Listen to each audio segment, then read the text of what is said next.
How's it going? How are you all? We start with this strange sound from the VB-76, this mysterious Russian station, also known as the End of the World Station. Well, it has shown this activity, and now it's surprising everyone with a strange song that can't quite be identified. The VB-76, also known as the Buzzer, is a Russian shortwave radio station that broadcasts on the 4625 kHz frequency. Since the 1970s without interruption, that is, since the Soviet Union, this signal has existed according to reports. Well, it's extremely rare for this signal to change, especially now, since sometimes it suddenly broadcasts codes like sounds, numbers, or keywords. The purpose apparently has never been confirmed or made official, but the fact that it's been around for 50 years or so is impressive. They believe this could be internal military communications, or what they also call a dead man's switch system in case of a nuclear attack. It's also a mechanism to reserve this frequency in case they need it, so they're always sending a signal without interruption just in case they ever need to use it, so that there's no signal over that signal, meaning the message can get through. So this could also be like a proof of life. Some operators could be key, obviously, for espionage purposes. Since December 2025, strange movements started happening, strange sounds, strange codes. They even played Tchaikovsky's Swan Lake, a piece that has historically been associated with serious events in Russia that happened in December. For example, when there is the death of a great leader or a state crisis, that's when they play Swan Lake. On this occasion, they play a song that isn't known. Let's listen again and see if you can identify it. But it seems to me that it's a Russian song. I don't know, it gives me that vibe, but let's see what you all think. What do you think?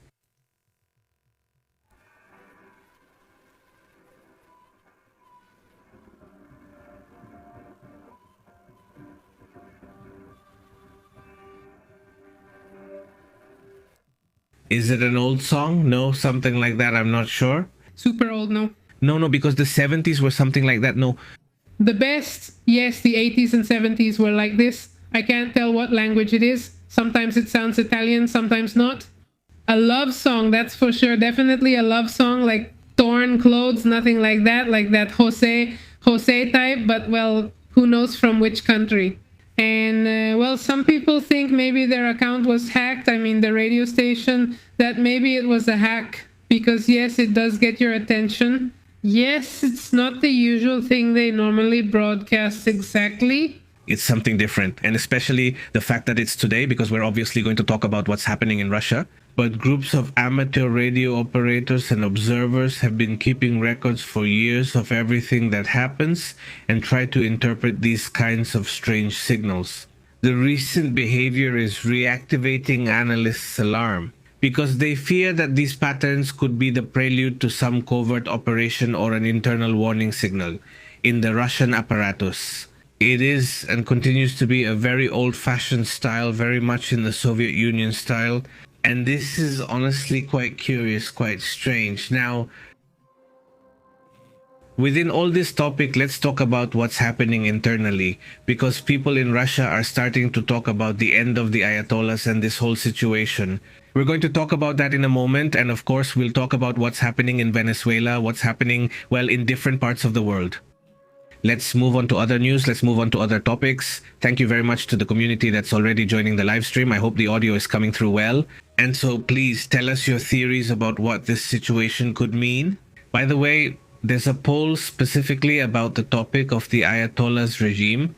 We are witnessing the beginning of the end of the Iranian regime.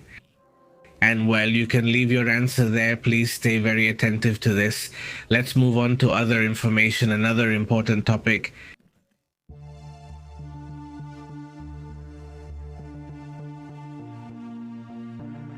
There is a report stating that Russian media are now reporting on the fall. What about the Ayatollah's regime? And this obviously is surprising. Russian media claim that the Islamist regime in Iran is on the verge. They even talk about the possibility of the return of the Shah or the Crown Prince, and as he is known, also His Imperial Majesty. Although for years he has denied being called that, he now presents himself more as a kind of activist, something like that, in which, well, some people long for that moment. Are you talking about the Shah? It could be like a kind of temporary government, let's say, in which something parliamentary or more democratic could be established. Obviously, there is a pro-Shah movement at this moment that is raising concerns. Iran is not only concerned about it, but since the Russians are talking about the end of a regime like Iran's, the fact that they are withdrawing diplomats even from Israel, that the Australians are also involved. If the Australians have shown anything over time, it's that they have a good level of intelligence. So let's say then, what information do they have? It seems like this is about to happen. Not exactly. There's a lot of tension in the air. Many Russian bloggers are also talking about the danger of losing Iran. They already lost Venezuela with Nicolas Maduro, though I think lost is still in quotes. But many already saw it as a loss at first, and now if they lose what is the real danger, that connection they have with the government of Iran, not with the people, with the government, well, they would really lose a valuable ally, because in the end, Iran helps them. The Shahed drones, they have contact in energy matters, etc. And that you don't stop being a partner. They even went as far as to sign a kind of agreement similar to NATO. And they didn't sign it just once, they signed it twice. I mean, they signed it 1 year, and the next year they ratified the agreement.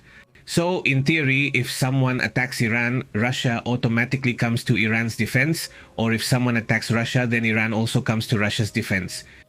Well, honestly, I don't see this happening right now. And look, here's an example of this situation. We need to talk about what's happening inside Iran and also update on what's happening inside Russia.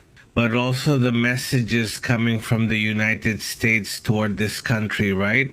We're going to talk about this topic right now, and before we move on to that matter, I'd like us to look at this image, right? This image is from the United States.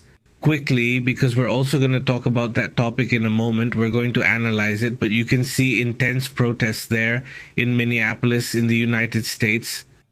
This is because of what Immigration and Customs Enforcement did to a woman, a United States citizen. They shot her. They literally shot her in the face.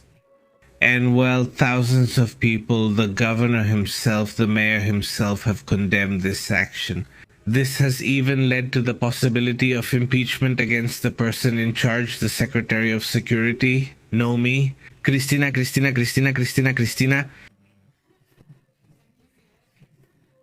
But anyway, this controversial person who also loves to be very fashionable and always goes around, well, she could face impeachment in this situation. But anyway, let's get into the details. Let's talk about what's happening. First, with a very strong message from the United States to Russia. Let's go with that.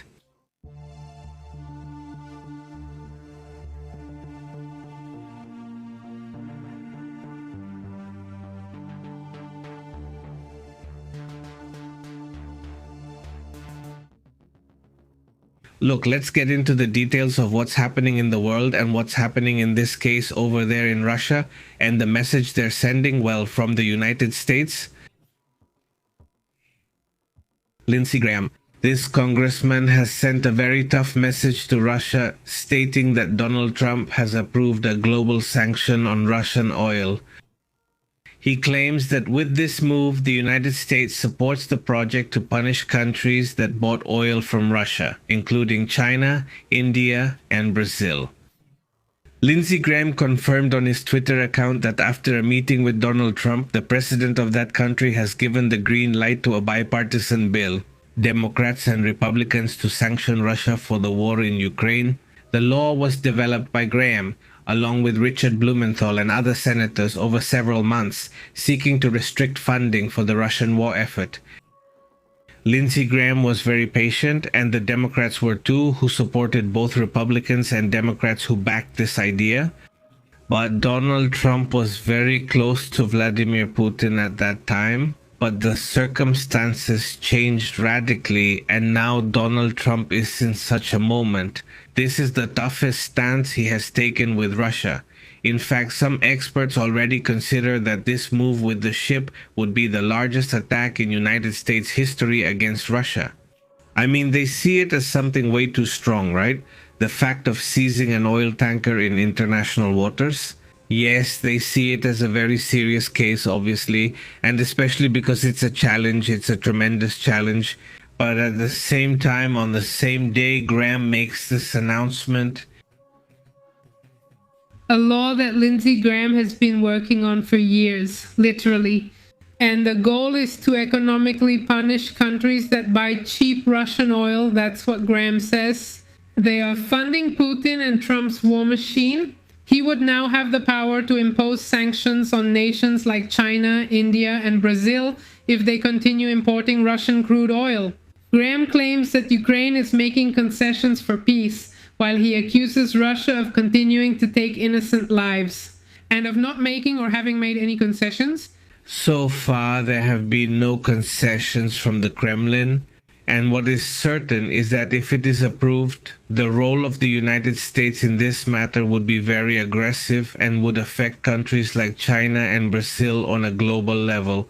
I mean, we're basically talking about Brexit. I mean, Brexit would be seriously impacted, seriously affected, unless they don't buy oil. I mean, really, because, for example, India has said that it doesn't want to buy oil. They insist that they're already buying oil from other sources.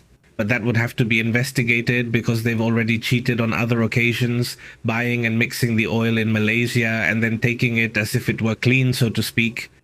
But this opens up the greatest diplomatic friction between the United States and Russia.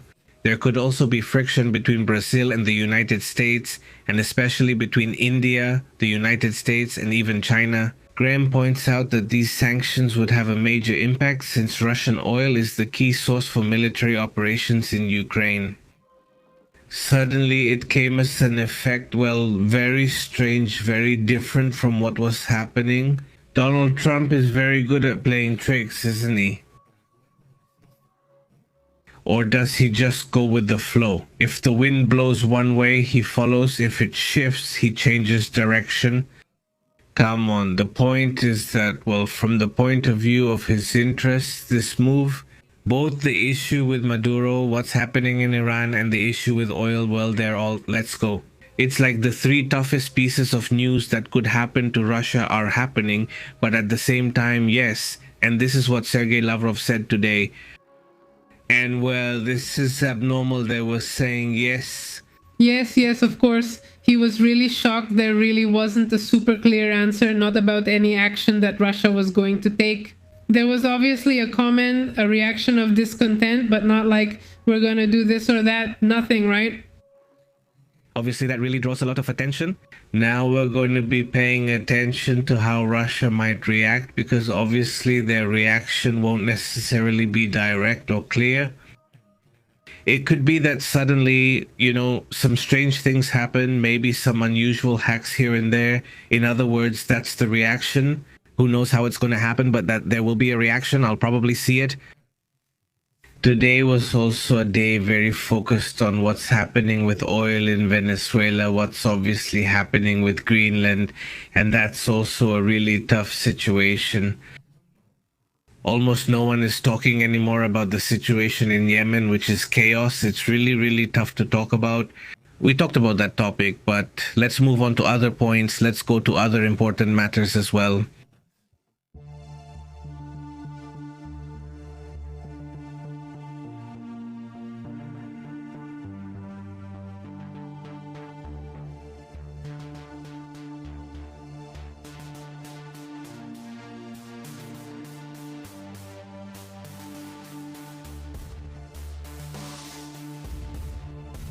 Among the curious things happening now, the most common ones, detail. Before we move on to other information, check out what they're reporting is going to happen.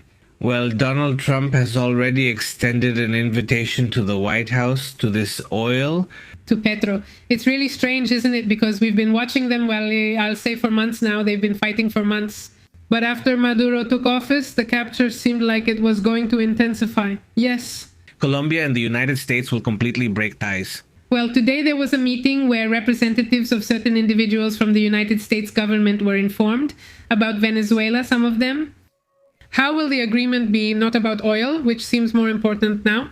And one of those who received the information from the representatives said that afterwards it would be Cuba, Nicaragua, and he mentioned Colombia.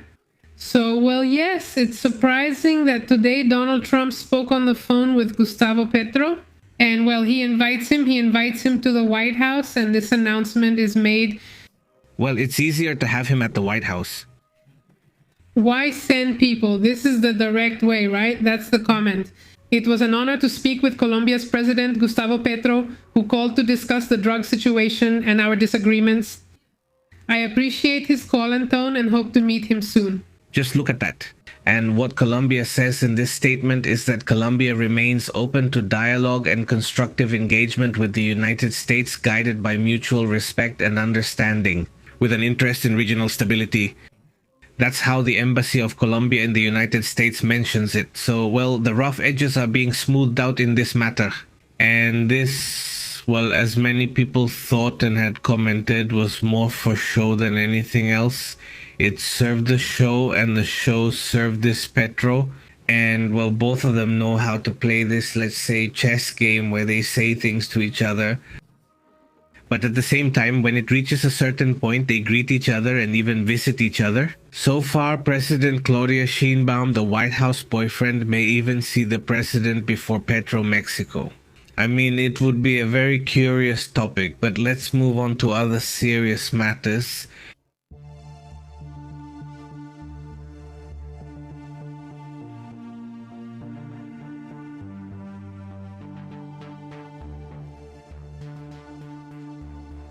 He says, what's happening with the Greenland issue? Danish troops have been ordered to shoot first and ask questions later.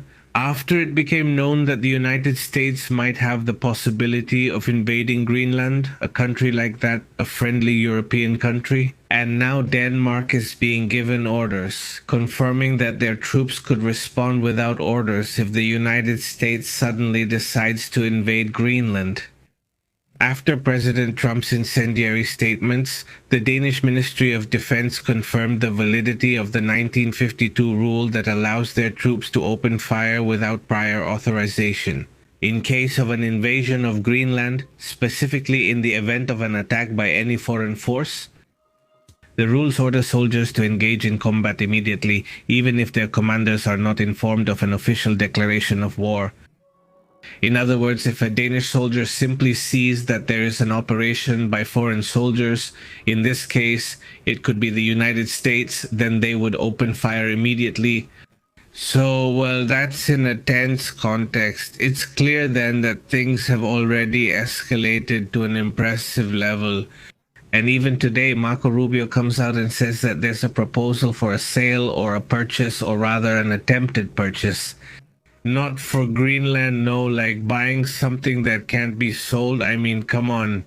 It doesn't belong to a company, but rather it belongs to the Danish people, and in any case to those who live there, also within Greenland. It has been controlled by Denmark for centuries. It's not really something that, well, you know, right? It's something I know they've only had briefly, and that's it. They've had this for centuries? Today, a senator, a representative, came out saying that the situation between Greenland and Denmark is, well, kind of unclear, that it's not very clear who the owner is. I mean, they're trying to justify this purchase or this taking of the territory. And, well, it's really sad to see that some senators and representatives are willing to justify this. Germany, the United Kingdom, France, lifelong friends of the United States, have already started urgent talks with Denmark, according to European sources. They are evaluating the possible steps they will take in case this tension escalates. They might be preparing to take action, as there is talk of a possible breakup of NATO. Yes, so that among all the bad news for Russia, I think this was the best news for the Russians, for Vladimir Putin. Because he says, well, if this happens, they would be doing him a favor because it would be over. NATO would disappear overnight, and Europe would be left Well, in that case, without the defense of the United States, and they would have to speed up even more the possible defense of the Europeans. Greenland, he says, is not for sale, says the Danish government, because they immediately reacted. They expressed themselves surprised, says the Danish government, and they reiterated that this Danish territory is not for sale. Secretary of State Marco Rubio also did not rule out military action or deny the existence of concrete plans, although he said he will not talk about this intervention until a meeting with Denmark in Greenland. So they want to talk about the subject, how uncomfortable those meetings must be, not really conversations. I don't even know if I should call them diplomatic or not, but as they say, diplomacy is war with ties.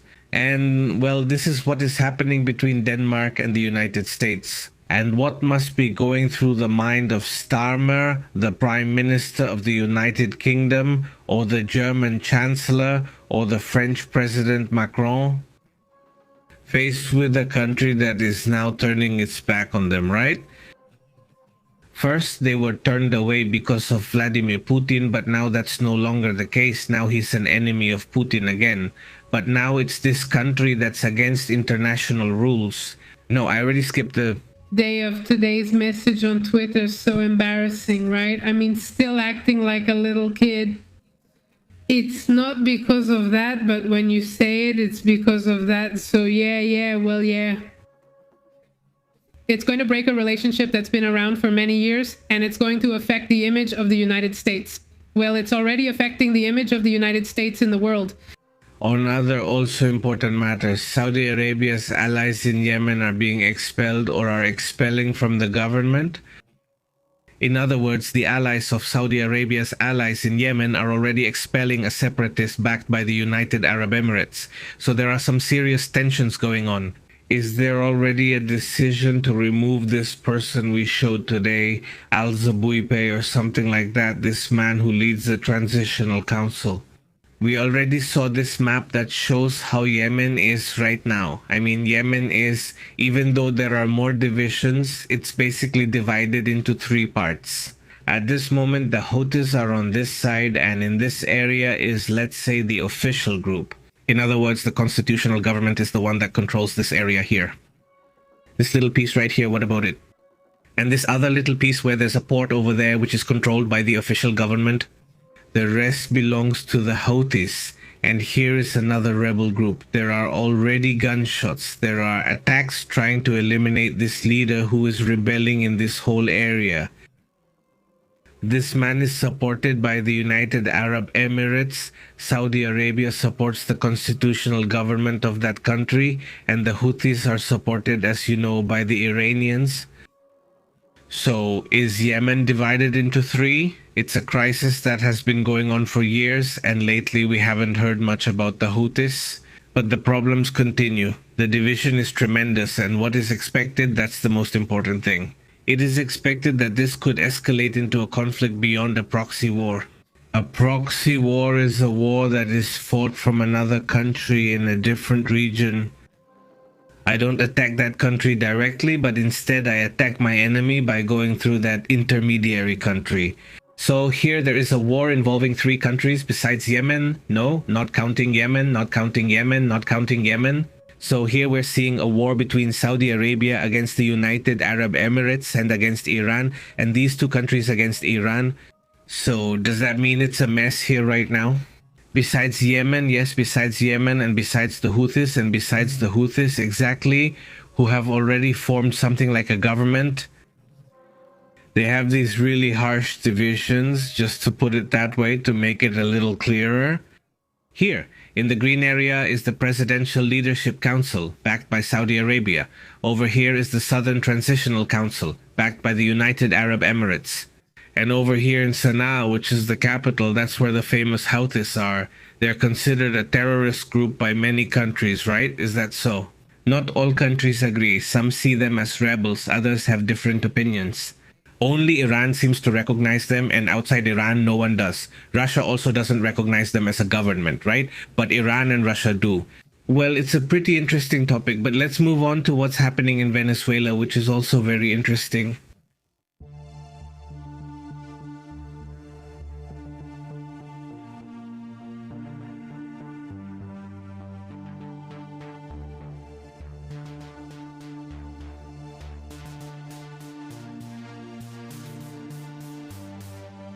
public services, we want to update the National Electric System Law.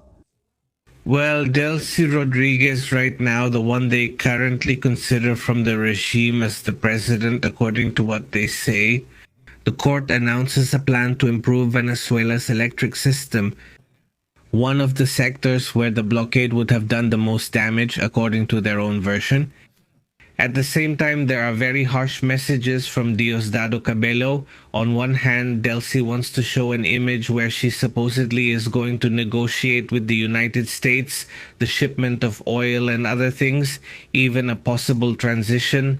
But on the other hand, Diosdado actually shows the complete opposite. Let's see what Diosdado Cabello says. Let's listen to some of these messages. Good evening, Venezuela. We're here with a special episode of Con el Mazo Dando, number 557. Well, that's where this program starts, with a tone that's more serious than usual, very different from what it normally is, more serious. Let's say, in that sense, with this idea of the program, Con el Mazo Dando is far from the other mocking and threatening tones. And all of this, well, a very different message was given than usual, more restrained, so to speak. Obviously, over time and as it went on, I started to gain confidence and it started to get a little intense towards the end. But obviously, they want to send this message of unity within the divisions they're experiencing right now over there in Venezuela. What's happening with Venezuela? Today we're doing a survey live on air where the community was commenting that the ones who are currently in control inside Venezuela are the United States. At 52%, that's how Marco Rubio was voted. They claim he's preparing a military attack in Cuba and Colombia. This also caught people's attention today, along with what this Rick Scott said. The congressman also issued a warning saying that now it's Cuba's turn, meaning that after stabilizing Venezuela, Cuba and Nicaragua will follow, also sending a very tough message to basically the three dictatorships here in Latin America. What has been announced? What is it that has been, well? By the way, in this message today on this program, Diosdado announces that those who lost their lives during the assault on Venezuela are taking Maduro with them. Well, the number has already increased. There are 100 people at this moment. I mean, as they are searching for bodies. And well, the situation is really serious, right? On the other hand... Assuming he's telling the truth. Yes. Well, assuming he's telling the truth. And well, Trump announced today that Venezuela will only buy products made in the United States. So, this agreement, the oil that's sold will only be used to buy products from the United States today. I had mentioned it. I mean, yes, that's how it's going to be. You said it, but he already confirmed it, right? Yes, this draws a lot of attention. Besides, just imagine the prices of a product from the United States at the price they set it with the money people earn in Venezuela. I mean, how are they going to manage? No. I mean, it's going to be super cheap, right? Donation? Yes, donation, yes. I mean, that product that's coming from the United States is already paid for, with Venezuela's oil. Yes, so they're going to send it and they're going to see if... Or Venezuela is paying with oil? Yes, exactly. Venezuela is paying for it, but they're not going to charge people separately like, oh, you also have to pay for it, right? That's how it should be. That's what they announced, that part of it. It's going to be a money giveaway, and unfortunately, only a tiny bit will reach Venezuela. That's it. Just enough for 3 oranges. I mean, it's really something, right? But of course, the benefit is obviously going to be for products bought in the United States. Let's say it'll go to Walmart, for example, and that's it, you know? Supply me with, well, all the whatever amounts of food, and they're gonna take that over there, right? In one of the points, Diosdado said that supposedly one of the weapons, one of the attacks, had hit medicine warehouses. Supposedly, right? So there's the lack that India, and I don't remember which other country, had sent medicines to help, to support, because otherwise they wouldn't have had any. Almost a series of things that have been happening lately. But the point is that the purchases are going to be financed by oil after the commissions from the profits from the recovery of the oil industry. What was in this? I mean, it is complicated.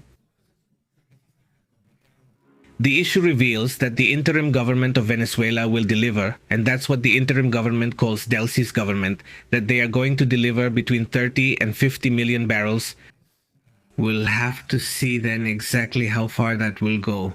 By the way, Chevron just literally posted job openings for Venezuela. So does that mean Chevron already had this conversation with Donald Trump? Today he's going to have a conversation with Trump with certain oil companies. And well, apparently Chevron has already opened the doors to this possibility because many people said no, not until there is political stability. Tomorrow things could change completely. Have you already invested in that as well? Well, right now Chevron is already starting operations and is looking for employees for Maracaibo in Venezuela, right? That will be interesting. Let's discuss other key points on this matter.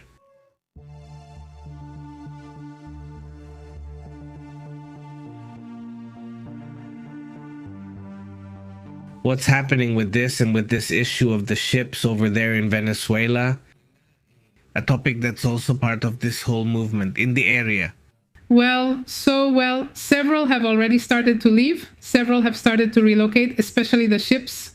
For example, the United States ship IWO Jima, where they took Nicolas from Venezuela to Puerto Rico, was not the first to go to Puerto Rico, and then he went by plane to Guantanamo. Or the other way around, well, the IWO Jima and the United States ship San Antonio have already departed. They're on their way right now. They're passing through Cuban waters in the Atlantic Ocean. They've reported their defense duties and several ships have returned. Another ship will return to the Norfolk-based port in the coming weeks. The ships will remain, some at the United States Southern Command, where they still are, and they will continue to stay in the Caribbean. But has there been any movement of the ships? Although the number of troops has been reduced, for example, right now it's about 12,000 because the exact number was never known, but it was already more than 14,000. I remember at one point... Exactly. Well, Donald Trump still doesn't rule out a ground operation, even more ground interventions, but the mega operation they had planned will be reduced a little bit. Exactly. Also the Air Force. The airplane is key, like the CB-22, the MC-130, which were used for rescue and refueling. They have also abandoned the Caribbean. Well then, according to General Tenkain, 150 aircraft were launched from 20 locations, including F-18S and EA-18S from aircraft carriers. So far, neither Southern Command nor the Department of Defense has commented officially on the movements or military future regarding Venezuela. That's also very important to know or understand what's happening or what will happen in the coming days regarding this issue. Because yes, that's the classic thing about conflicts and geopolitical movements. We hear many rumors and questions from the Venezuelan community. Is this really happening? These are things that are hard to confirm right now because what they say is that at least he's living there. A lot of rumors about what's coming and many images we receive from these armed groups, the colectivos, have tried to bring a lot of people out to the streets to try to show that they still have some support. That's also part of the work that Delcy herself will be doing to show that there's unity or that there's someone supporting them, that there's a sector of the population supporting them, and at the same time the people who don't support them are afraid to go out because there have already been a lot of people detained. Exactly, yes. What people are reporting is that in Venezuela, for example, in Caracas, once the sun goes down, people go home and lock themselves in. There's basically no life at night right now. It's more about the issue than group membership, but let's move on to other important matters.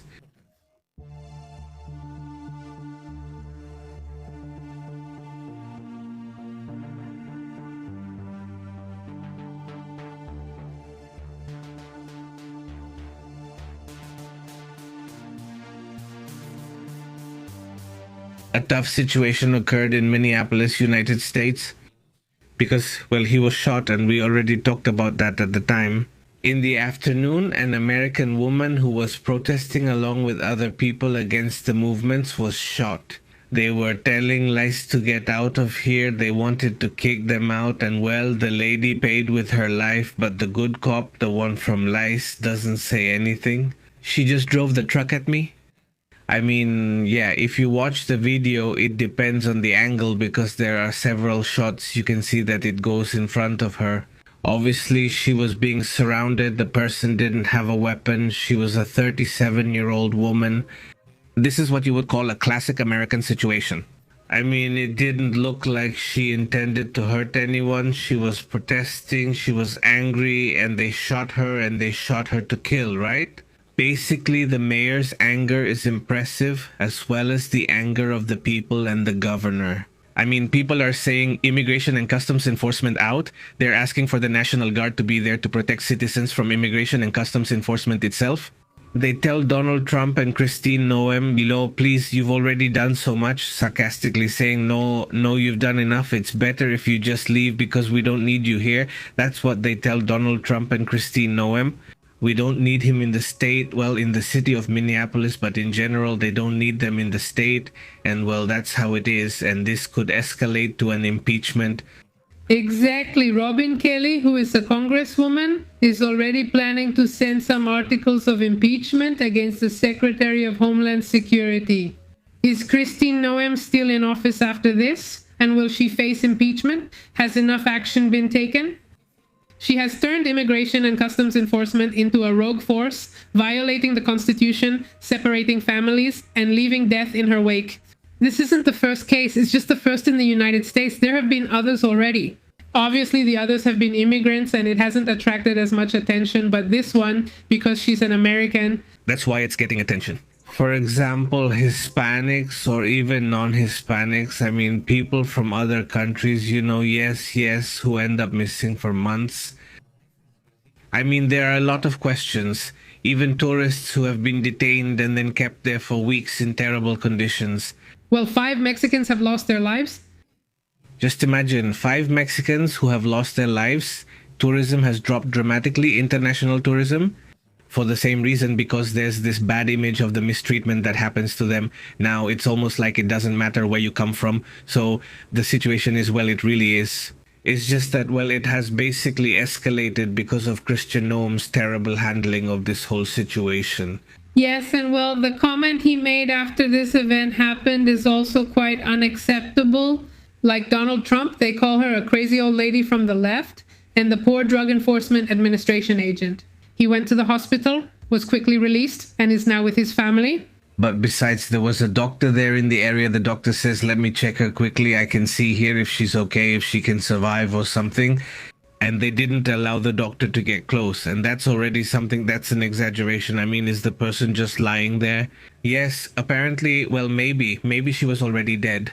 But the doctor might have been able to do something and they didn't even let the doctor go check on her. That also shows that there was a whole plan, a whole intention, right? That's also a really serious issue. Not very good. The situation is questionable since I don't know either. I mean, being president also means having some empathy, even if you don't really agree with what the other person does. It's understandable, right? But yes, I mean, what he says and what several others say, like Chris and Noem, who was criticized, who also immediately put this lady in the terrorist box when too little was known about the situation. They knew nothing at all, but you already got involved. That's not what a Secretary of Security should do, but we're living in strange times. And moving on to other matters completely different from this topic, it draws attention. There's an investigation that appears in scientific journals, a study that, by the way, was conducted by the University of Calgary and the National Research Council of Canada. They found that humans emit a light at the moment of death. This is very interesting, but it's even been done with other living beings, like, for example, with mice, for instance. An experiment with mice and plants shows that all living beings emit a kind of ultra-weak photon glow that disappears after death. I mean, do you realize what it's like? Yes, it's like a kind of biological indicator of health. The researchers discovered that those visible biophotons of extremely faint light that living beings naturally have, it's something that's present in everyone. The phenomenon had even been observed before in isolated living tissues, but this is the first time it's been shown to happen in complex organisms. The experiment consists of placing, for example, 4-leaf mice in a dark box, and by recording individual photons for an hour, then the mice were sacrificed while maintaining their body temperature, and the measurement was repeated for another hour. The comparison was clear. The live mice emitted more photons than the dead ones, which shows that the brightness disappears after death. Exactly. Well, the researchers believe that this light is a kind of oxygen reactivity from the molecules that are generated under biological stress. And when these molecules are altered by proteins or lipids, the electrons release photons as they return to their normal state. And, well, this was already published in the Journal of Physical Chemistry letter, which literally suggests that we shine when we are alive, that we have a certain glow, and that we stop shining when we lose our life. A curious topic, at least very interesting, and, well, also within these matters. Since we're talking about scientific topics, let's get to it. Well, they have also successfully performed the first coronary bypass, which is minimally invasive according to what they say. Well, they say this is going to change the way surgeries are done, especially in places where they don't have the necessary tools to perform more complex operations. Basically, it's a new technique. They say the innovation is unprecedented for cardiac medicine. The team from the National Heart Institute, together with Emory University in the United States, successfully performed the first minimally invasive coronary bypass, without the psychiatric need to open the patient's chest. Exactly. The procedure was performed on a 67-year-old man with multiple previous interventions for a failed heart valve. His anatomy made traditional surgery, open heart surgery, unfeasible. And the key was to use a method called VECTO, which stands for Navigation and Reentry through Coronary Ventricle Catheter, which allows redirecting the blood flow. Without breaking the sternum, the bone we have here in the middle, or opening the chest cavity. Well, I mean, these are the kinds of developments that are going to save a lot of people's lives. Yes. Also, I mean, the risk involved in opening the chest can now be avoided. That's great. It's still in development, I mean, but yes, exactly. At some point, it won't be necessary to open everything anymore. Open everything. By the way, some breaking news and very good news. The House of Representatives just voted to extend the LAC premium subsidies. This insurance, which is super important and would leave millions of Americans without this protection, well, it's going to be extended. There were 9 Republicans who defied Donald Trump and voted in favor of this extension. Among them are Brian Fissepark, Rob Brennan-Brennanhan, Tom Keene, Nick Lolota, Mike Lawrence, and Ryan McKenzie. Max Miller, Maria Elvira Salazar, David Baladao. All right, Max, great. So, and look, let's go to a piece of news. Well, something strange. This happened here in Mexico.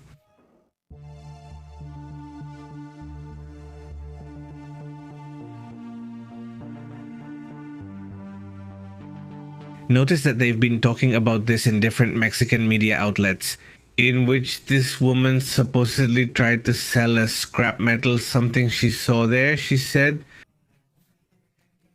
well, maybe they'll give me some cash for this metal. And it turns out they tell her, well, this piece of metal is none other than this right here, a missile. This occurred in León, Guanajuato.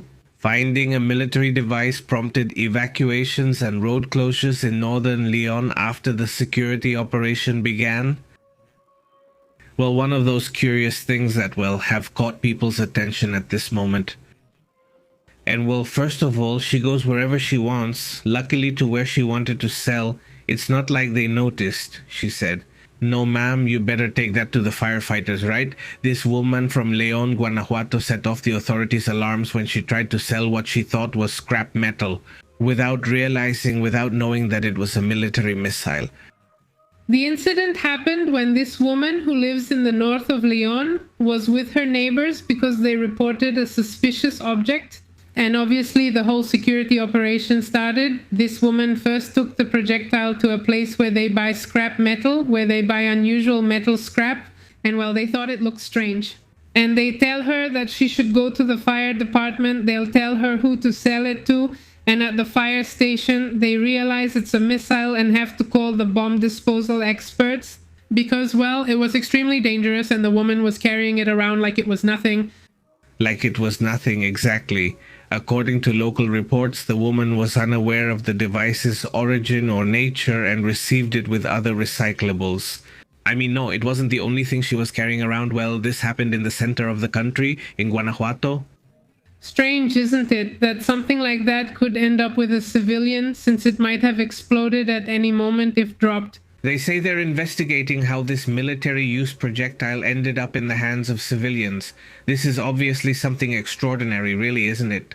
I mean, it's not at all common to hear these kinds of stories.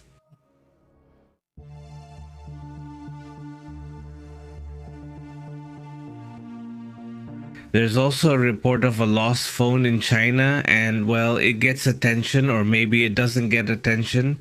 Because the phone belongs to someone very important in Japan. It's related to everything about nuclear regulations. And that's the cell phone, the work cell phone. Unfortunately, the man goes to China and loses it. That's one of the two dangers he faces. The first is the loss of the information on this cell phone, and the second is that critical security data that was there is lost. He's an employee of the National Rifle Association who lost his phone during a personal trip, meaning he took his work phone on this personal trip. And the device? Besides China? To China, yes, the device does sound suspicious. It had contacts for Japan's nuclear security officials, and the phone was lost at the Shanghai airport. It was detected 3 days later, which has increased the risk of unauthorized access. Someone had already opened it, as it was detected 3 days later when turned on. Now, the National Rifle Association does not rule out that there may already be a leak, although it is not yet known if it was opened. Steal the device or just erase and sell it? Doesn't it require a password? Well, there's also a second scandal, even more serious. Chubo Electric Power admitted to manipulating seismic data to facilitate the reopening of the nuclear plant in Omaoka. That's obviously drawing attention as well. Yes, of course. The company selected the favorable earthquake data, meaning the mildest ones, which has obviously underestimated the impact that a mega earthquake could cause. That's right, Japan could have a mega earthquake at any moment, so it's super dangerous. Alright, that's outrageous. The National Rifle Association called the act direct falsification. They stated that a complete safety review should also be started at this nuclear plant. No matter what I say, there's corruption everywhere. Even in Japan, where people claim everyone is honest, I'm sure there's plenty of it too. It's more unusual. It's less common, but corruption exists. This isn't the first time at a nuclear plant. Just remember what happened in Fukushima, where there were also several strange moves made when they started. Not allowing anyone to review, wanting to control everything themselves, well, that also caused a lot of annoyance in this matter. In this case, basically, it's about altering data so it can keep operating. I remembered the Nissan case. It was just like the Volkswagen case. They did the same thing. And besides that, the problem with this is that this plant is located on a plate that is super dangerous. It's not just anywhere. It's a high seismic risk area. And well, after Fukushima, I think Japan doesn't want to go through the same thing again. I can't imagine they don't, but we're still going. I think they'll have to handle it. And well, among today's curious things, these images are being reported showing a lot of people with weapons. That's why people don't really know. I'm not sure if they are, but it lasts a while, with people continually passing by carrying long guns. Obviously, this is very concerning. We also see what's happening right now in Venezuela. He's the governor I was telling you about, the governor from over there. What's it called? From Minnesota? Yes, from Minnesota. Speaking of the Minneapolis case, he's also commented on this. Let's listen to him briefly. Your anger, I'm angry. They want a show. We can't give it to them. We cannot. If you protest and exercise your First Amendment rights, please continue to do so peacefully, as always.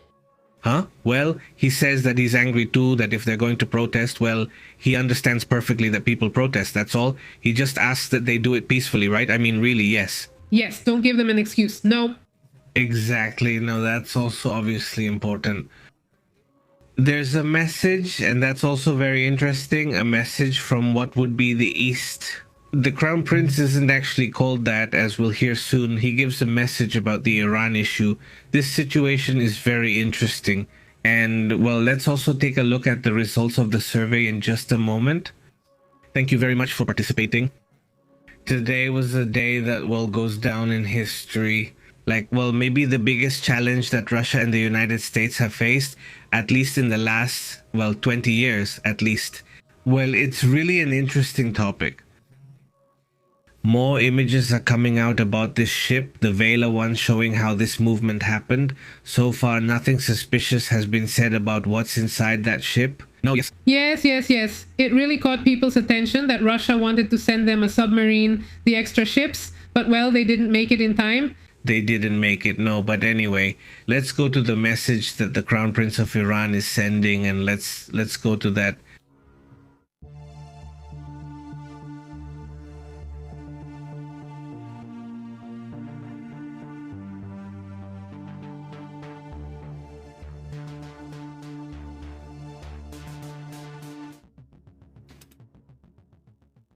Let's listen to it.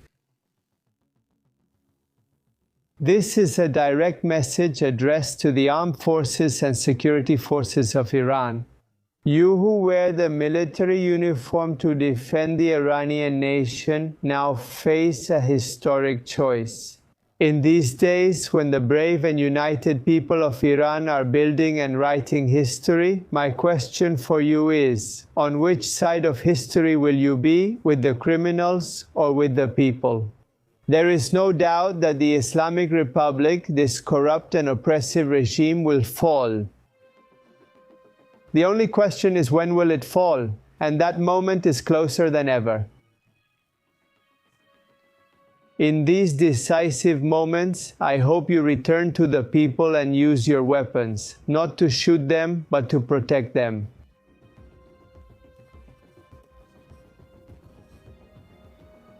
By doing so, you will not only fulfill your national duty, but also protect your future and that of your families. 6 months ago, I created a collaboration platform. With the new national uprising in Iran and the large volume of new requests, this platform has been improved. To ensure that each of you receives an immediate response, if you have already registered and have not received the response, I ask you to try again. Currently, the only secure way to register is by scanning the QR code. During the live broadcast on Iran International, it's your last chance to join the people and separate your fate from the sinking ship of the Islamic Republic. The oppressors of the people and those who shoot at the people can be sure that they will be identified and punished. Those who side with the Iranian people will be respected and honored worldwide. Long live Iran! Long live Iran, says the good one, the Crown Prince, in this dubbing that we have prepared for you, obviously, so you can watch it more comfortably. In Spanish, obviously this one, and well, it seemed like his titles were there. I think in English they weren't. As you can see, the thing is, it's a message that doesn't aim to polarize. I'm glad about that they're not trying to, because it could be very easy. I mean, it would be like adding fuel to the fire, right? I mean, it could be unclear, it could be polarizing. Cheers, cheers, cheers. One is missing, let's wait.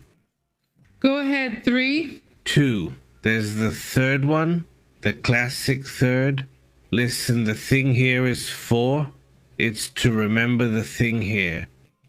Well, it's just that we're seeing how a character who, well, given what's happening, could add more fuel to the fire but isn't doing it.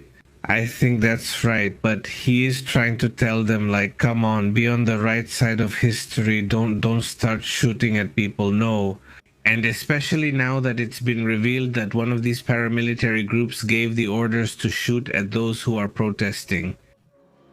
Many of them have been refusing. In fact, the police in several of these provinces have been increasingly joining the protests.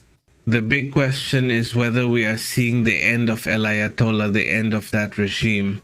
What the Russians are saying is that they believe the end will indeed come. Russian media are already starting to talk about the possibility of the fall of El Ayatollah and the possibility of the son of the Shah coming in. That's also very interesting. And obviously, I think the opinion of the people here, of the community, is also very similar. It's what I think everyone is seeing, right? And here comes the poll to get the answer. It'll show up in a moment. Here we are, we're witnessing the beginning of the end of the Iranian regime. If there's no turning back, 53%, I don't know, 20% the regime will resist, 14% it could fall, but not yet. 13% with 600 votes. Well, look, 600 votes, 53% believe it will fall, and I think that's clearly the majority. No, so I think that's what's happening. I mean, now what surprises could there be? Above all, thinking that right now Russia's moving out of Russia, it's starting to make moves outward. Well, from this, what's the name of that country? Obviously, it means that something is happening now also, seeing Russia's moves to leave. That worries me too, because it's leaving Israel. For 3 days straight, they've been removing all Russian family members and diplomats from Israel. Why? What does this mean? It's not just one plane taking out a few family members. It's 3 or 4 planes already leaving. You say that too? Well, obviously, it's something that draws attention. Yes, they look alike because, as they say, tiger cubs are born with stripes. Dad, he really looks like him. Honestly, it's surprising when you hear the father's story. You can't even tell What he was like, right? There are some curious, interesting facts about this person I'd like to share. Right before we get into the comments and the whole discussion, he, well, along with his father or his grandfather, was supposedly, well, like a king or an emperor. So it's not his turn yet. He doesn't get to rule yet. His father got a small piece.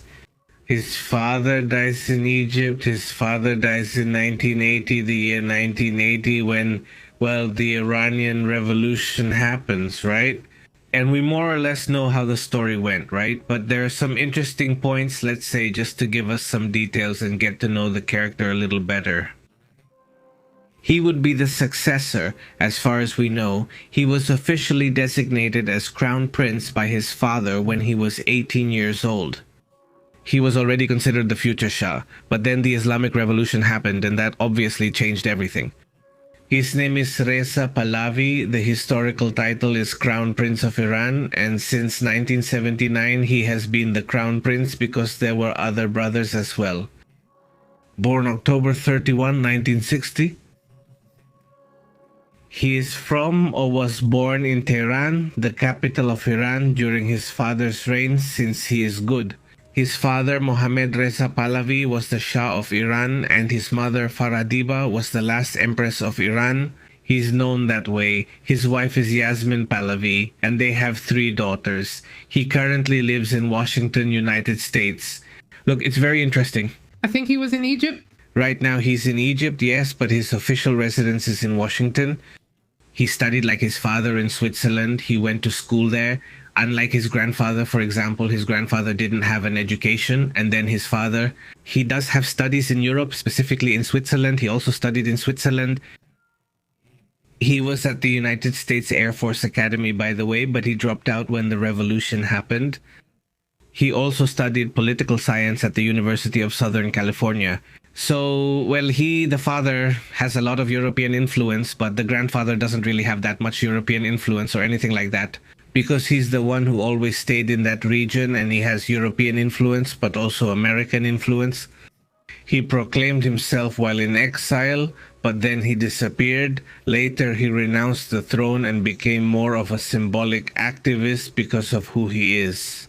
Obviously, he doesn't have the support of all Iranian exiles, but he doesn't have everyone's support, and that should be clarified too, right?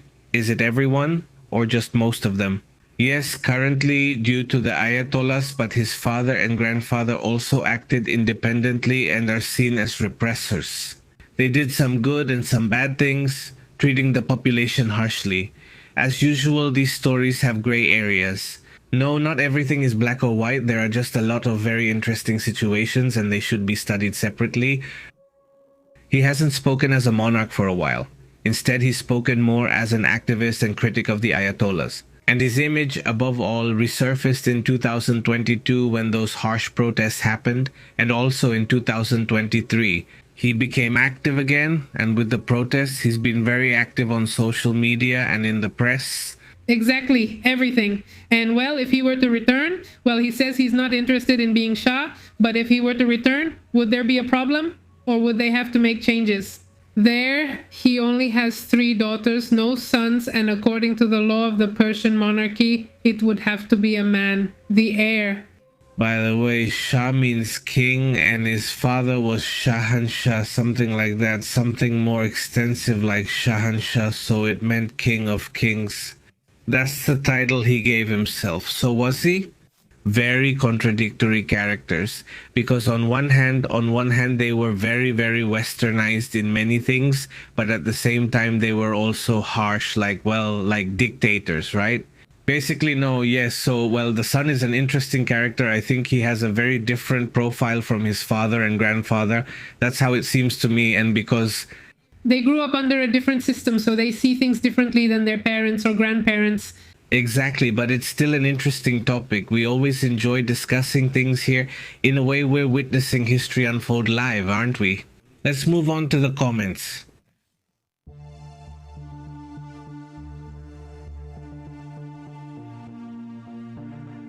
How have you been? How's everything going? Thank you so much for being here with us.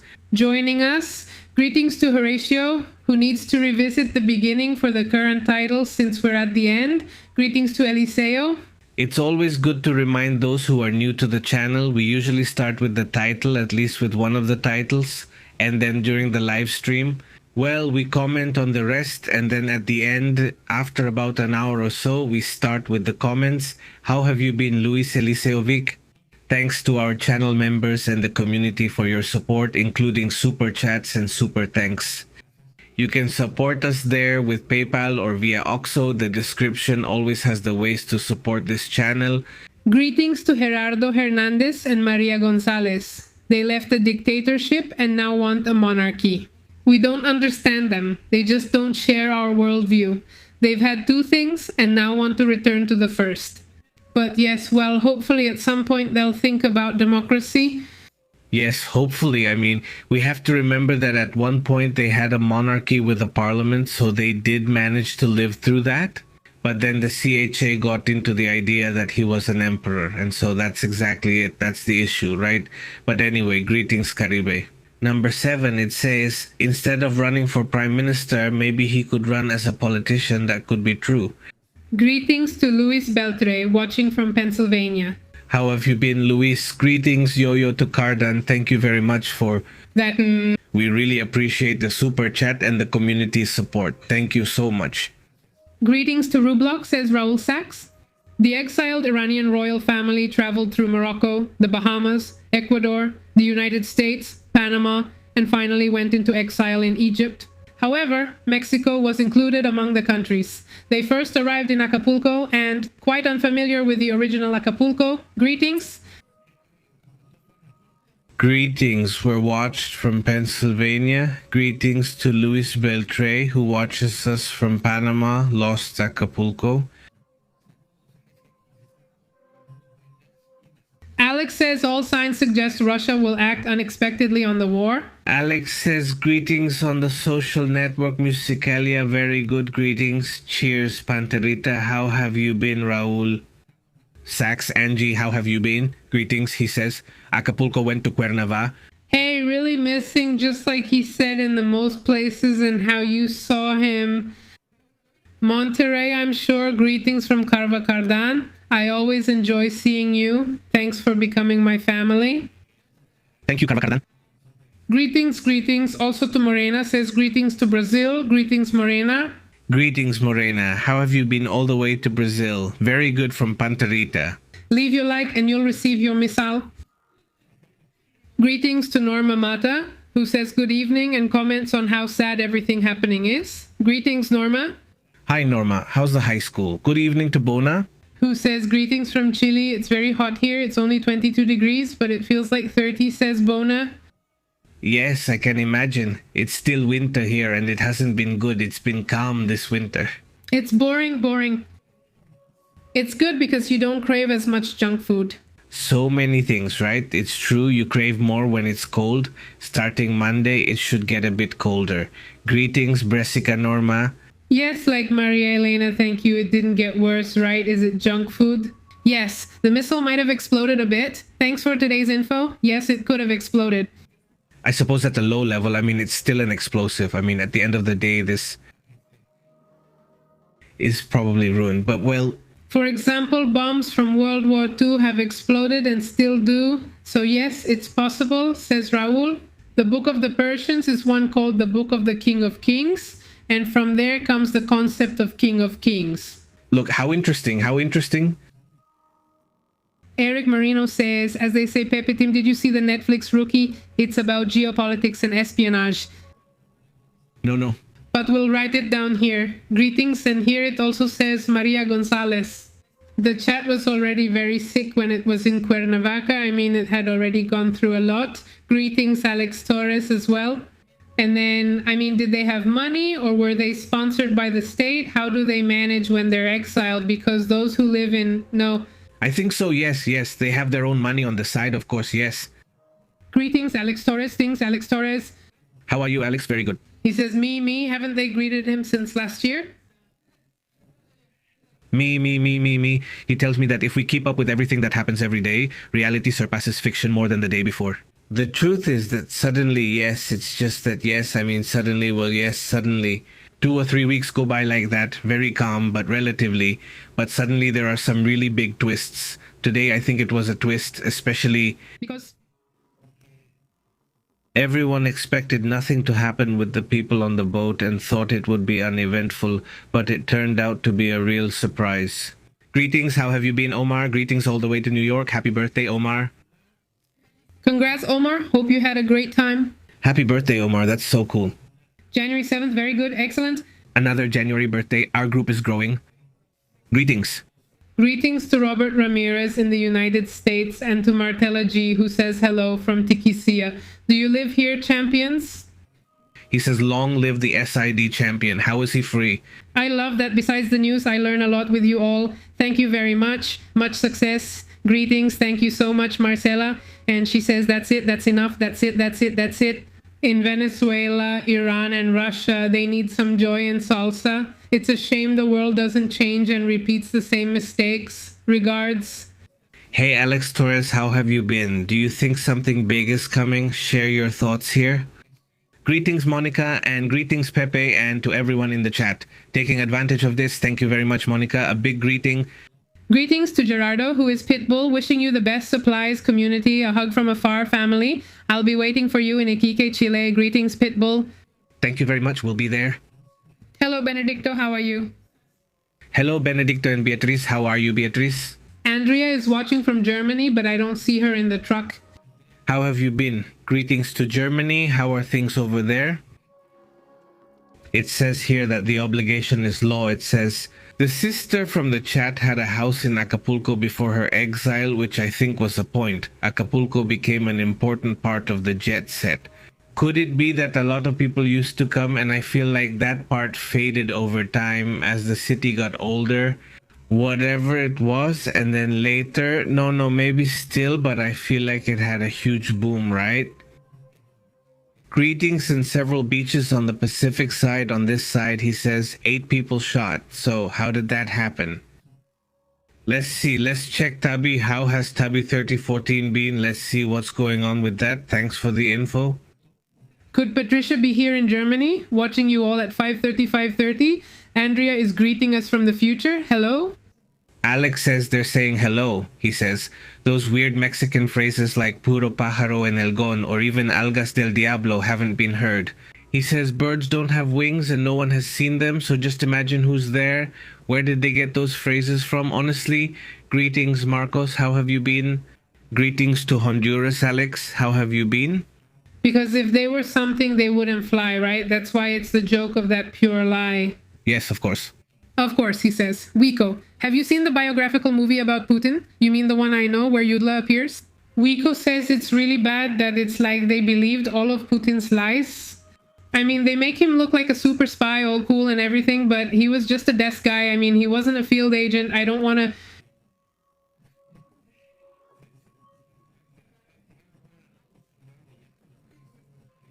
The East, what else?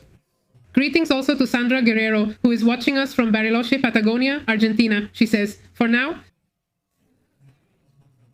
says Alex Torres, you must be alert everywhere now, says Alex Torres. Also greetings to Libre Libertad and greetings from Hispanistan. He says, greetings. Greetings, how have you been? Very good. Greetings also to Agustina Cruz, who is an avocado lover. Greetings again. Thank you very much. Greetings to Beatriz Alvarez, who says, good evening, greetings. Hey, I'm joining late at the beginning. Greetings, Beatriz. Greetings to Agustina, Beatriz, Benedicto, and Andrea. You know, I am seeing what you're talking about. There are 8 people injured, 2 who died in a church in Salt Lake City, according to the police there. It's a Mormon church of the Latter-day Saints, according to what the police say. They confirmed the death of 2 people. Initially, they reported 3 injured, but now it's 8. All right, then, greetings. It says there was a fight at the funeral. There was a funeral in the parking lot, and suddenly gunshots started. It happened because of something there? Something there. I mean, it's not just a crazy person. Well, he is crazy, but it's not a crazy person who...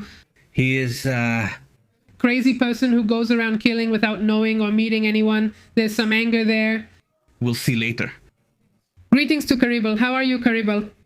Salt Lake City, this shooting would have happened according to reports. Let me see if it says this was in Salt Lake City, Utah. According to reports, this is being reported right now by American Broadcasting Company, 7, this local television channel. Apparently, yes. Candy says, I came to see the movie Sign of the End of the World. I think I already missed it. Candy, don't worry, just go back to the beginning and that's where we'll start.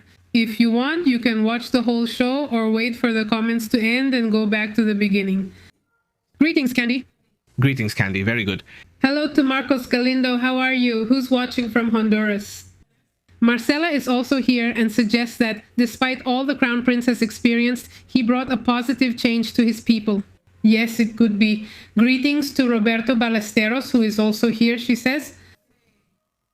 Above all, in the 70s, Acapulco was famous among the elite. That's where Clever Taylor used to hang out. And well, yes, there was always a crowd. And Presley, well, he's more from the 60s, I think, she says. Panterita. Panterita reports 2,625 aftershocks following the 6.5 magnitude earthquake in San Marcos, Guerrero. Greetings to Coleg, who says, long live free Venezuela. Hello, Coleg and Conle. How have you been? Very good. This Libre Libertad says, what's up? I'm in Lerida and it's 5:30 and it's 4 degrees below zero. Is it freezing? Greetings to Maria Gonzalez.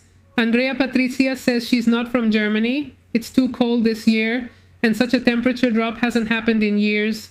They're closing the schools, shutting them down because of the snow and ice. Berlin still has no power because of the dark hands. They said it would last until Thursday, right? Until tomorrow, December. But yes, right now Europe is suffering from a really strong cold. This group, do you remember it was causing problems? We reported it here, a group of... Far left. That has caused problems, according to authorities. I think power was supposed to return Thursday because some power lines were left badly damaged. I mean, you're saying in the middle of the cold, how is it possible for them to do that? Yeah, it's crazy, says Francisco Arce. He didn't draw a bird with a big butt like the dodo, which is an example of such a bird. Well, yeah, not the chicken in your case. The chicken, yes. He says Pepe was saying that he already saw the address of the Mormon chapel in Oracera, which is a problematic area with gangs and drugs. Okay. Have you already identified what the possible problem could be there? Thank you, Christy. Well, there you have the information, right? There you have this information. Well, because sometimes it might seem like it's another kind of attack, right? But I mean, they're not attacks in the end. But yeah, I do get more concerned when it's already about the organization. The one that really threw me off that you mentioned yesterday, I think it's about that man, the Portuguese guy who shot at the University of Madrid this morning, in the morning, at Brown University. And also that scientist from Massachusetts Institute of Technology, really strange. In the video, the guy insists he won't apologize to anyone and seems totally crazy, but he never explains his reasons. There isn't anything linking them, the cases, right? What did they do to him? No. That they deserved it, he has no regrets, and so on. So what did that guy want to do? Genius, by the way, because everyone who knew him describes him as complicated, difficult, but also a genius. And the thing is, he had been planning that for at least 3 years. Why did that person say 3 years ago that he was going to attack that Massachusetts Institute of Technology scientist and that university, those students? Yeah, it's super strange, weird that he didn't give any explanation. He didn't leave any. And actually, it even specifies there that he didn't leave any. What do they call this one? No manifesto, right? In that sense, right? She says you need to be in Mexico to understand the sayings. Our country is truly exquisite in its sayings and phrases. Wow, she says, it's something you feel and all Mexicans know what we're talking about. Incredible, she says. Salud, Cardan, how are you? Cheers to Jose too, who's asking about the Atlas signal. What's he saying? Is it about the radio? The radio's at the beginning? Yes, the radio is at the beginning, but this, and by the way, check it out. The info from yesterday, it was yesterday when we talked about Atlas and the mountains, it's fine. Crazy yesterday. Yesterday, that's how we start today. Today there's a fact, but I didn't have time to analyze it well, so we'll leave it for tomorrow about the 3 and Atlas and about some data that has come up. They're interesting, but I think what's coming in the next few days is going to be much more interesting, because they're supposedly going to give the data about the speed of the little stream, about these. It's going to be, well, a whole twist there. Greetings to David Flores, who said good evening from Ciudad Juarez, Chihuahua. Greetings. Greetings to Fidel Botello. Let's go guys. Greetings to Raskat. And remember that we're on WhatsApp, on Telegram. That's where we send you notifications about our friends. But we're also on Facebook. On Twitter, well, Twitter is for sex. And on Instagram. Mr. X, greetings to everyone. Thank you very much to the whole community. Hope you're well and have an excellent day or night. Now, it depends on where you're watching from tomorrow. We're here early with all the information, sometimes even interrupting your regular programming. Thank you for tuning in. Honestly, this is PP Live. The truth is intense, the unusual is real. We analyze it. Global perspective. Don't miss out. Connect to the PP Live channel. Controlling the signal. Pepe and Astrid telling it like it is. Raw journalism. Here it's respected. Turn on the alert. Don't lose track until next time. Yes, sir. We're taking attendance. Subscribe.